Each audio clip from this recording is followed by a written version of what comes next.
आप सभी को नमस्कार। आज हम शेष बचे दोहों पर चर्चा करेंगे। साखी जो कबीरदास जी कृत पिछले वीडियो में हमने चर्चा की है। आज बचे शेष छठे दोहे से हम चर्चा करेंगे। तो छठा दोहा है कि भगत भजन हरि नाम है, दूजा दुख अपार, मनसा वाचा कर्मणा, कबीर सुमिरन सार। तो प्रस्तुत जो दोहा है, प्रस्तुत जो साखी है, वो हमारी पाठ्य पुस्तक में संकलित कबीर की साखियों से उद्गृत की गई है। इसमें भगवान के स्मरण की महत्ता बताई गई है कि ईश्वर का जो स्मरण है, ईश्वर का जो भजन है, वही इस संसार में सार है और सारी चीज़ें दुख का कारण है और सारी चीज़ें एक प्रकार का दुख हैं और संसार की समस्त वस्तुएं दुख का कारण है।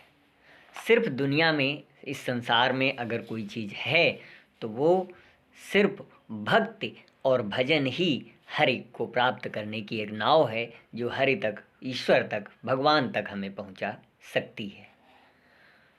तो जिस प्रकार भगति भजन हरि नाव है, दूजा दुख अपार, तो इसमें बताया गया है कि जिस प्रकार सागर को पार करने के लिए नौका की आवश्यकता होती है, जिस प्रकार नदियों को पार करने के लिए नौका की आवश्यकता होती है, उसी प्रकार इस भव, इस संसार को, इस दुखों को, इस संसार में आने वाली समस्त पीड़ा को पार करने के लिए हमें भक्ति और भजन रूपी हरि की नाव चाहिए और संसार में समस्त चीज़ें जो हैं वो दुख का कारण है। तो उसी प्रकार संसार से मुक्ति पाने के लिए भगवान की भक्ति की आवश्यकता है। जिस प्रकार हमें एक सागर को, एक नदी को पार करने के लिए नौका की आवश्यकता होती है, ठीक उसी प्रकार इस संसार को, इस संसार सागर से पार होने के लिए हमें भक्ति और भजन रूपी नाव की आवश्यकता होती है और इस नाव के माध्यम से हम ईश्वर को प्राप्त कर सकते हैं और शेष दुनिया की जितनी भी वस्तुएं हैं वो दुख का कारण हैं, सबसे बड़ा दुख है। फिर अगली पंक्ति में मनसा वाचा कर्मणा, मनसा माने मन से, वाचा माने वचनों से, कर्मणा माने कर्मों से। तो मन से, वचन से और कर्म से ईश्वर का स्मरण करना ही मूल तत्व है। यानी कि हमें ईश्वर का भजन करना, ईश्वर से प्रार्थना करना, ईश्वर के प्रति आस्था रखना, ईश्वर से प्रेम करना, यही संसार में, संसार का सार है और समस्त चीज़ें दुख का कारण है। ईश्वर के स्मरण कि अनिश्चित सब कुछ दुख देने वाला है। मतलब ईश्वर के अलावा इस पृथ्वी पर जो जितनी भी वस्तुएं हैं, इस संसार में जितनी भी वस्तुएं हैं, वो सभी वस्तुएं दुख का कारण हैं। अब इसमें काव्यगत सौंदर्य है कि स्मरण की महिमा बताई गई है। दूसरी बात भक्ति भाव की अनुभूति बताई गई है। तीसरी बात छंद दोहा है, अलंकार अनुप्रास अलंकार है क्योंकि भा वर्ण की बार बार आवृत्ति हुई है, दूसरे में दागी, और फिर तो इसमें अनुप्रास अलंकार है। जहाँ पर एक वर्ण की आवृत्ति बार बार हो वहाँ पर अनुप्रास अलंकार होता है। फिर कबीर चित्त, चित्त माने हृदय, कबीर चित्त चमंकियाँ चहुदिस लागी लाए, हरि सुमिरन हाथा घड़ा, हरि सुमिरन हाथा घड़ा बेगे लेह बुझाए। इस साखी में, इसमें भक्त की महिमा दर्शाई गई है, महत्ता दर्शाई गई है। बताया गया है कि कबीरदास जी कहते हैं कि जब ज्ञान का प्रकाश होने पर हमें सत्य का आभास होता है, कबीर चित्त चमक गया, जब हमारा चित्त, जब हमारा हृदय प्रफुल्लित होगा, जब हमारे हृदय में ज्ञान रूपी दीपक का प्रकाश होगा, तो चहुदिस लागी लाई, तब हमें लगता है कि संसार में चारों ओर दुखों की आग लगी हुई है। जिस दिन हमें ज्ञान रूपी दीपक हमारे अंदर प्रज्वलित होता है, जिस दिन हमें ज्ञान होता है, जिस प्रकार महात्मा बुद्ध को ज्ञान हुआ, जिस प्रकार इस संसार में दुखों को जानने वाले व्यक्तियों को ज्ञान हुआ, जिस दिन हमारे अंदर ज्ञान का प्रकाश हो जाता है, उस दिन हमें संसार में चारों तरफ दुख ही दुख नजर आता है, हर व्यक्ति दुखी दिखता है। और फिर होता क्या है कि उस दुख में, उस आग में, उस संसार में चारों दिशाओं में जो दुख है, उस दुख की आग में लोग झुलस रहे हैं, लोग जल रहे हैं। कवि सांसारिक जनों को भक्ति का संदेश देते हुए कहता है कि हे मानव, तुम क्यों इस अग्नि में जलते हो? यानी कि कबीर चित्त चमकिया चौदिस, उस अग्नि से क्यों झुलस रहे हो? तुम क्यों इस अग्नि में जलते हो? परमात्मा रूपी घड़ा तो तुम्हारे हाथ में ही है। यानी कि उस अग्नि से आप झुलस रहे हो। परमात्मा रूपी जो आपके पास घड़ा है, उस घड़े को क्यों नहीं आप हाथ में लेते हो? इस घड़े से तुम्हें शीघ्रता से दुखों की अग्नि को शांत कर लेना चाहिए। यानी कि जो भक्ति रूपी घड़ा है, उस भक्ति रूपी घड़े को लेकर के आप अपने दुखों की, अंतरात्मा के दुखों की या फिर सांसारिक दुखों को मिटाया जा सकता है। भक्ति में ही परमात्मा मिल सकता है। यानी कि भक्ति ही एक ऐसा साधन है जिससे कि परमात्मा का मिलन हो सकता है और परमात्मा को पाकर दुखों की अग्नि से छुटकारा मिल सकता है। तो इस कबीर चित्त चमकिया, जिस दिन इस चित्त में, इस हृदय में ज्ञान का प्रकाश हो जाता है, उस दिन हमें चारों तरफ दुख ही दुख नजर आता है और उस दुख में व्यक्ति झुलस रहे हैं। सांसारिक लोगों का जीवन झुलस रहा है। और कवि कहता है कि हे मानो, तुम्हारे हाथ में जो मिट्टी का घड़ा है, वो घड़ा क्यों नहीं ले लेते और उस घड़े को लेकर के आप स्वयं अपने आग को बुझा करके ज्ञान का प्रकाश कर सकते हो। तो इसमें काव्यगत सौंदर्य है कि कवि के मत से सांसारिक दुखों से बचने का एक ही उपाय है, ईश्वर भक्ति। दूसरा, भक्ति भाव का सरस चित्रण किया गया है। छंद दोहा छंद है, अलंकार रूपक की सुंदर योजना है, भाषा सधुक्कड़ी है। फिर अगला जो दोहा है वो है कि अंखड़िया झाई पड़ी, पंथ निहार निहारी, जी बढ़िया छाल्या पड़या, राम पुकार पुकारे। अब इसमें कबीरदास जी कहते हैं, इसमें क्या बताया गया है कि इस साखी में कवि भगवान से मिलन की आकुलता को प्रकट करते हैं कि भगवान से मिलने के लिए बहुत व्याकुल हैं, बहुत आकुल हैं और वो चाहते हैं कि ईश्वर हमें मिल जाए। तो अंखड़िया माने आंखों में, झाई माने झाई, जिस प्रकार चेहरे पर झाई पड़ जाती है, कालिक जैसी लग जाती है। तो भक्त कबीर आत्मा परमात्मा से मिलन के लिए व्याकुल हैं। कबीरदास जी अपनी आत्मा के माध्यम से परमात्मा के मिलन के लिए व्याकुल हैं। प्रियतम परमात्मा का रास्ता देखते देखते आंखों में झाई पड़ गई है और कहते हैं कि हे प्रभु, आपका पंथ, आपका पथ बुहारते बुहारते, रास्ता देखते देखते आंखों में झाई पड़ चुकी है और उसे पुकारते पुकारते जी बढ़िया यानी कि अंखड़िया, रास्ता निहारते निहारते आंखों में झाई पड़ गई है और आपका नाम जपते जपते, कीर्तन करते करते, भजन करते करते जीभ में छाला पड़ गए हैं, किंतु उससे मिलन नहीं हो सकता। राम पुकारने से, पंथ निहारने से मिलन नहीं हो सकता। विरह में जीवात्मा कष्ट का अनुभव कर रही है। जो जीवात्मा है वह कष्ट का अनुभव कर रही है, वह दुखी है, वह ईश्वर से मिलने के लिए आकुल है। तो इस दोहे में बताया गया कि कबीरदास पंथ निहारते निहारते कह रहे हैं कि मैं रास्ता निहारते निहारते, पथ बुहारते बुहारते आंखों में झाई पड़ चुकी है और राम का नाम कीर्तन करते करते हमारी जीभ में छाला पड़ चुका है। अब इसमें काव्यगत सौंदर्य है कि अत्यधिक आध्यात्मिक प्रेम का वर्णन है, रस शांत का वर्णन है, छंद दोहा है, शैली अलंकारिक व प्रतीकात्मक शैली है, भाषा सधुक्कड़ी है, अलंकार पुकार पुकार व पुनरुक्ति प्रकाश अलंकार है। फिर अगला दोहा है कि झूठे सुख को सुख कहे, मानत है मनमोद, जगत चबैना, इसमें खलक है, ये गलत है यहाँ पर, जगत चमैना काल का कुछ मुँह में कछु गोद। यानी कि कबीरदास जी कहते हैं इसमें कबीरदास ने संसार की नश्वरता का वर्णन करके मनुष्य को ईश्वर की भक्ति करने का उपदेश दिया है कि मनुष्य को ईश्वर की भक्ति करनी चाहिए, ईश्वर से प्रेम करना चाहिए, क्योंकि यहाँ पर सारे सुख झूठे हैं। जितनी भी संसार की सुख सुविधाएं हैं वो समस्त सुख सुविधाएं झूठी हैं। क्यों? क्योंकि उन सुख सुविधाओं को मान करके हम मोद हैं, प्रसन्न हैं, यानी कि झूठे सुख को सुख का है। ये संसार में जितने भी सुख हैं, अच्छा मकान, अच्छा पहनावा, अच्छी दुकान, अच्छे घर में सुविधाएं, ये सब मान करके हम प्रसन्न होते हैं, लेकिन ये सारी चीज़ें नश्वर हैं। ये सारी चीज़ें कुछ भी हमें सुख देने वाली नहीं है, क्योंकि जगत चबैना काल का, और यह संसार काल का चबैना है।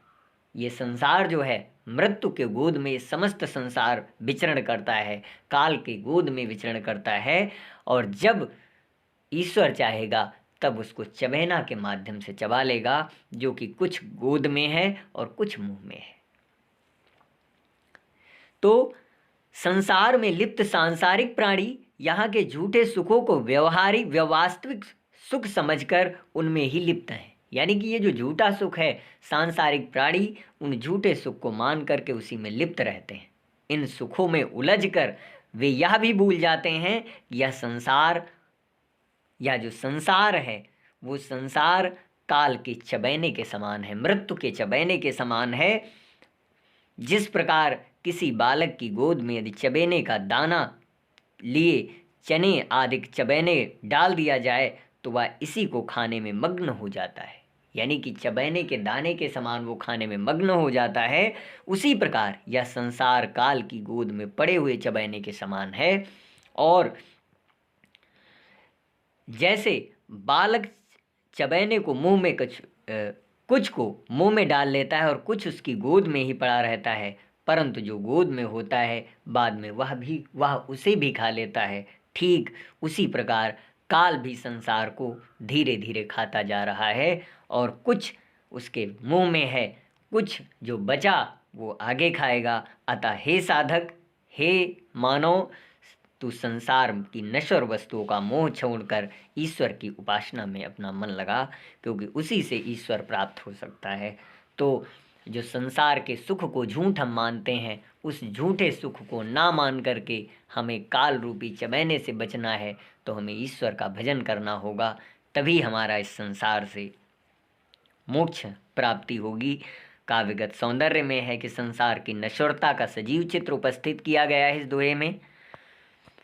रस शांत है, छंद दोहा है, अलंकार रूपक है, भाषा सरस और सुबोध है। फिर अगला दोहा है कि जब मैं था तब हरि नहीं, अब हरि हैं मैं नाय, तो सब अंधियारा मिट गया, दीपक देखा माय। जब मैं माने अहंकार, जब मैं था यानी कि जब मेरे में अहंकार था तब मेरे में प्रभु के दर्शन नहीं हुए, यानी कि तब मुझे परमात्मा हृदय में सदैव निवास करता है। आत्मा में ही परमात्मा का निवास है, लेकिन तब तक हमें उस आत्मा का पता नहीं चलता है, परमात्मा का पता नहीं चलता है जब तक हमारे में अहंकार होता है। लेकिन जब से वह अहंकार नष्ट हो जाता है, तभी से मेरे में क्या होता है, ईश्वर के दर्शन होने लगते हैं।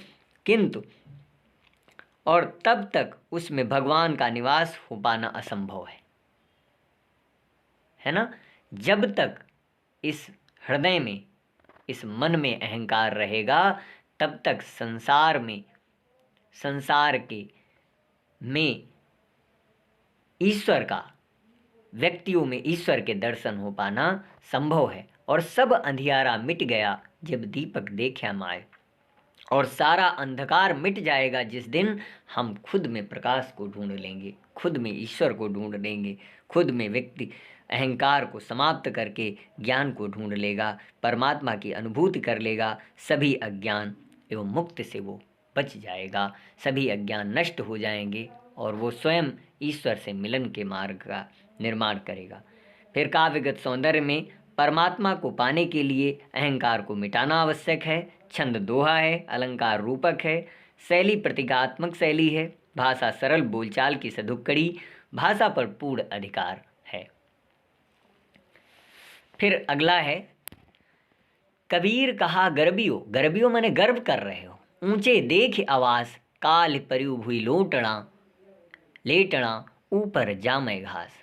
कबीर कहा गर्बियो, गर्बियो माने गर्व करना, अहंकार करना, ऊंचे देख आवास। कबीरदास जी कहते हैं कि व्यक्ति अपने आवास, अपने महलों को देख करके, अपने ऊंचे ऊंचे महलों को, ऐसो आराम के महलों को देख करके बहुत ही गर्व करता है, बहुत घमंड करता है और बहुत अहंकार करता है। लेकिन उस अहंकार से इसमें बताया गया है साखी में कि संसार के सभी पदार्थ नश्वर और परिवर्तनशील हैं, उन पर गर्व करना व्यर्थ है। कि हे मनुष्य, कबीरदास जी कहते हैं कि हे मनुष्य, तो अपने ऊंचे भवन देखकर किस बात का घमंड करता है, अपने ऊंचे महलों को देखकर किस बात का घमंड करता है। तेरा यह घमंड तो बेकार है, क्योंकि काल, काल माने कल, अर्थात कुछ ही समय बाद जब तू इस संसार से विदा होगा, काल परिउ भुई लोटड़ा, जब तू मरेगा, जिस दिन तुम्हारे शरीर से आत्मा बाहर निकलेगी, उस दिन तू इस संसार से विदा होगा, तब तुझे धरती पर लेटना पड़ेगा और तेरे ऊपर घास उगाएगी। यानी कि किस बात का अहंकार व्यक्त करते हैं, क्योंकि कुछ समय बाद जब वो मरेंगे, इस संसार से विदाई लेंगे, तो उन्हें इसी मिट्टी में मिलना पड़ेगा, इसी भूमि पर लौटना पड़ेगा और फिर उसके बाद उनके ऊपर ये घास उगेगी। इसमें जो काव्यगत सौंदर्य है वो मनुष्य के घमंड को घमंड नहीं करना चाहिए, वैराग्य भाव परिलक्षित होता है। छंद दोहा है, भाषा सरल सधुक्कड़ी भाषा है, शैली उपदेशात्मक शैली है, भाषा पर पूर्ण अधिकार है। अलंकार, कबीर कहा मैं अनुप्रास अलंकार की छटा दर्शनीय है। फिर उसके बाद अगला दोहा है कि यह ऐसा संसार है जैसा सैंबल फूल, दिन दस के व्यवहार में झूठे रंग न भूल।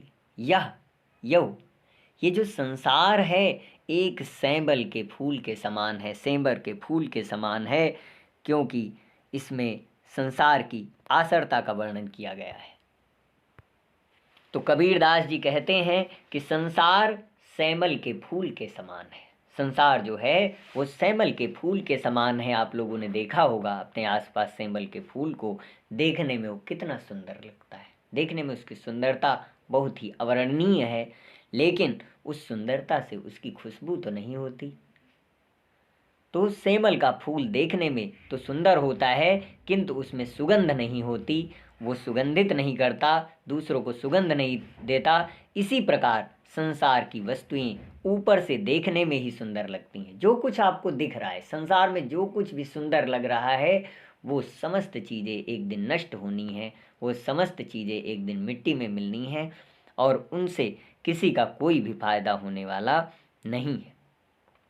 तो ये संसारिक वस्तुएं हमें आकर्षित करती हैं, देखने में बहुत सुंदर लगती हैं, लेकिन इन वस्तुओं के चक्कर में पड़ कर के हमें, किंतु ये सब झूठे और नाशवान होते हैं और इन झूठी वस्तुओं में के चक्कर में पड़ कर के हमें जीवन केवल 10 दिन अर्थात थोड़े समय का है। इसलिए मनुष्य को इस नश्वर संसार के झूठे सुखों के भ्रम में नहीं पड़ना चाहिए, इसकी कामना नहीं करनी चाहिए और उस झूठे सुखों में पड़ कर के उसे संसार के लोगों से, संसार के व्यक्तियों से कभी भी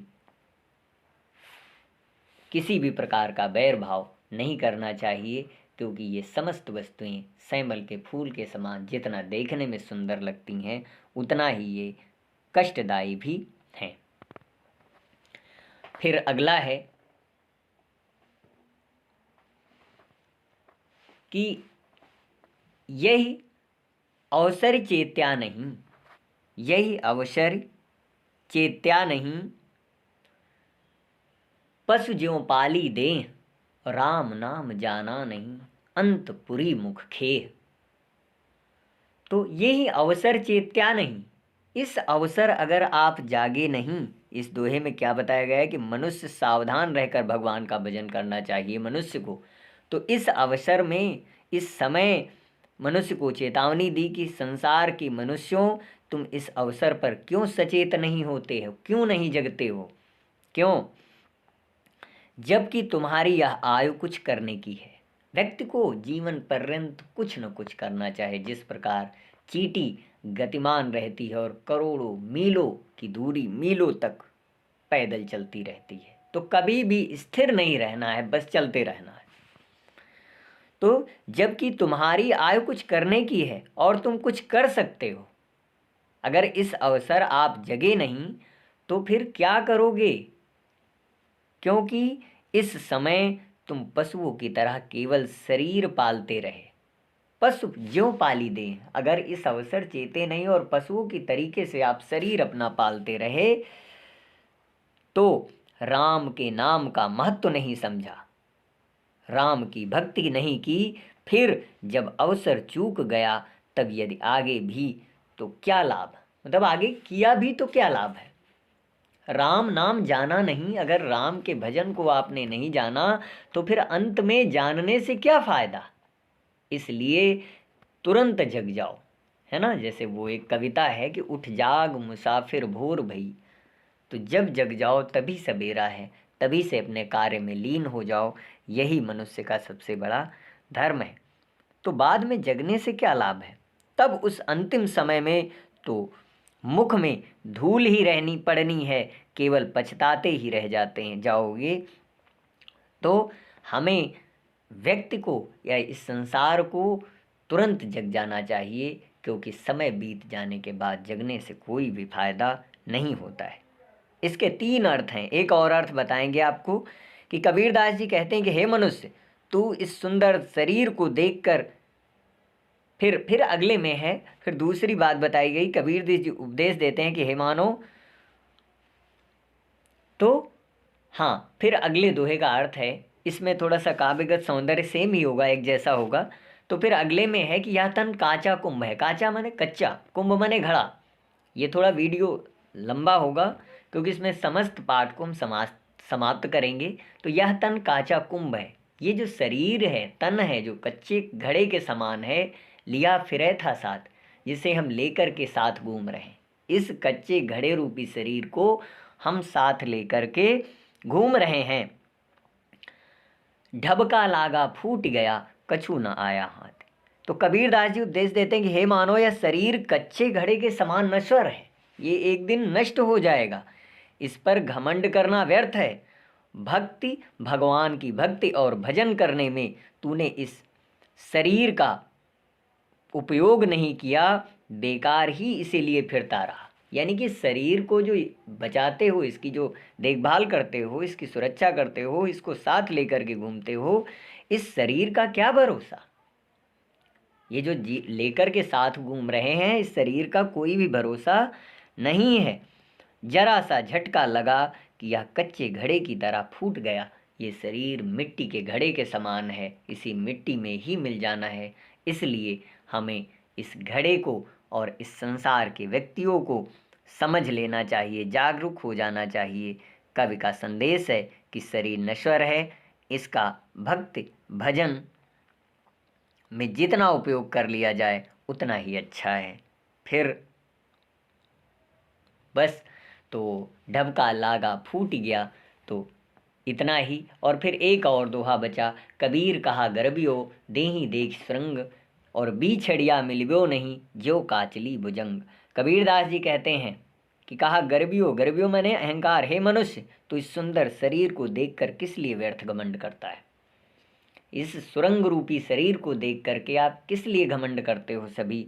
क्योंकि यह शरीर कोई स्थिर वस्तु नहीं है। जब यह एक बार सांप की केचुली की तरह तुमसे बिछड़ जाएगा, फिर इसका तुमसे मिलन नहीं हो पाएगा। कबीर कहा गर्बियो, देही देख सुरंग, बिछड़िबा मिलव्यो नहीं। अगर ये बिछड़ गया तो दोबारा मिलने वाला नहीं है, क्योंकि यह स्थिर नहीं है। और फिर ज्यों कांचली भुजंग, जिस प्रकार सर्प, जिस प्रकार ब्याल अपनी केचुली को, अपने केचुल को छोड़ देता है, ठीक उसी प्रकार ये एक बार हमसे अलग हो जाने के बाद पुनः ये हमसे नहीं मिलता है। तो इसमें काव्यगत सौंदर्य है कि शरीर की नश्वरता दिखाकर हरि की भक्ति का संदेश दिया गया है। दूसरा, निर्वेद भाव का सरस चित्रण है। छंद दोहा छंद है, अलंकार उपमा तथा रूपक है, भाषा सदुक्कड़ी भाषा का प्रयोग किया गया है। बस आज के वीडियो में हम कबीरदास के इस साखी पर पूर्ण रूप से चर्चा किए। आगे अगले वीडियो में चर्चा करेंगे। तो आज के वीडियो में इतना ही, और आप सभी हमारे चैनल को सब्सक्राइब करें और वीडियो पसंद आए तो उसे लाइक करें। धन्यवाद।